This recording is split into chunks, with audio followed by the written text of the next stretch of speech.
முருகன் தமிழர்களின் முக்கியமான கடவுள். அவர் சிவனும் பார்வதியும் பெற்ற மகன்.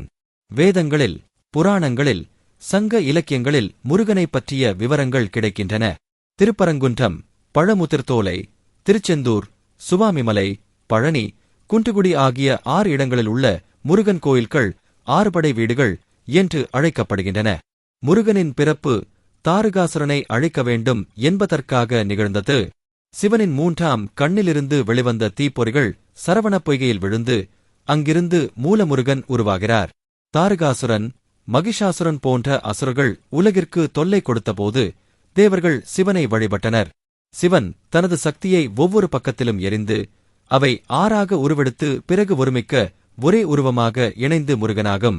தேவர்கள் முருகனை தங்கள் தலைவராக ஏற்று வழிபட்டனர். பராசக்தி முருகனுக்கு வேல் எனும் அற்புத ஆயுதத்தை அளித்தார். வேலால் தாரகாசுரனை வீழ்த்தினார். சூரபத்மன் தனது சகோதரர்களான சிங்கமுகன், தருமபாலன் ஆகியோருடன் தேவர்களை அடிமையாக்கினான். முருகன் தனது சேனையுடன் போர் புரிந்து சூரபத்மனை தோற்கடித்து அவனின் ஒரு பாகத்தை மயிலாகவும் மற்றொன்றை சேவலாகவும் மாற்றி தனது வாகனங்களாக ஏற்றுக்கொண்டார். முருகன் தேவர்களின் மகளான தெய்வானையை திருமணம் செய்தார். பின்னர் வேளாண்மை குடும்பத்தில் பிறந்த வள்ளியை மணந்தார். இந்த 2 திருமணங்களும் சமத்துவத்தையும் பக்தர்களுக்கு அருள் வழங்குவதையும் குறிக்கின்றன. தமிழகத்தில் முருகன் பக்தி பரவலாக உள்ளது. சுரபத்மனுடன் போரிட்ட நிகழ்வை நினைவுகூரும் கந்த சஷ்டி விரதம், மாசிமக விழா, பாங்குனி உத்திரம் போன்ற திருவிழாக்கள் கோயில்களில் கொண்டாடப்படுகின்றன. முருகனை பற்றிய திருப்புகள், கந்தபுராணம், திருவாசகம் போன்ற தமிழ் இலக்கியங்கள் எழுதப்பட்டுள்ளன.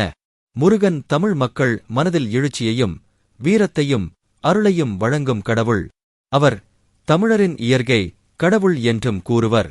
வேல் முனை வீரன் என்று போற்றப்படும் முருகன் தமிழரின் அடையாளமாக விளங்குகிறார்.